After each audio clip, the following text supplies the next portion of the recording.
Guys, tinan si Buknoy. Ano mo ginagawa ng tao na to, ha? Si Buknoy, anong ginagawa mo dyan? Oh, no, no, no, no. Tanong kita mo? Kakatanim lang eh. So, hindi, buti na lang yung timing, hindi yung bago aanin, nakapag-ani na tayo.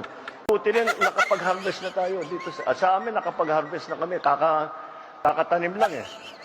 Kakatanim lang eh. Buti rin, nakapag-harvest na tayo dito. Sa amin, nakapag-harvest na kami, kakatanim lang eh.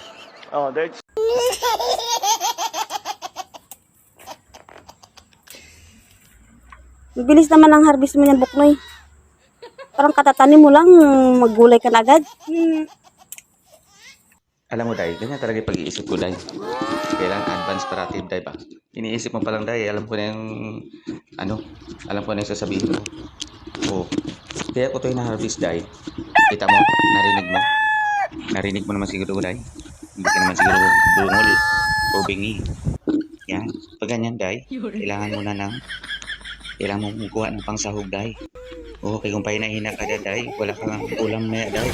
Nandyan na, gaitim ng langit, Day, tara na. Tara na, bilisan mo na. Yan na, baka maabutan tayo ng bagyo. Wala pa tayong na-harvest.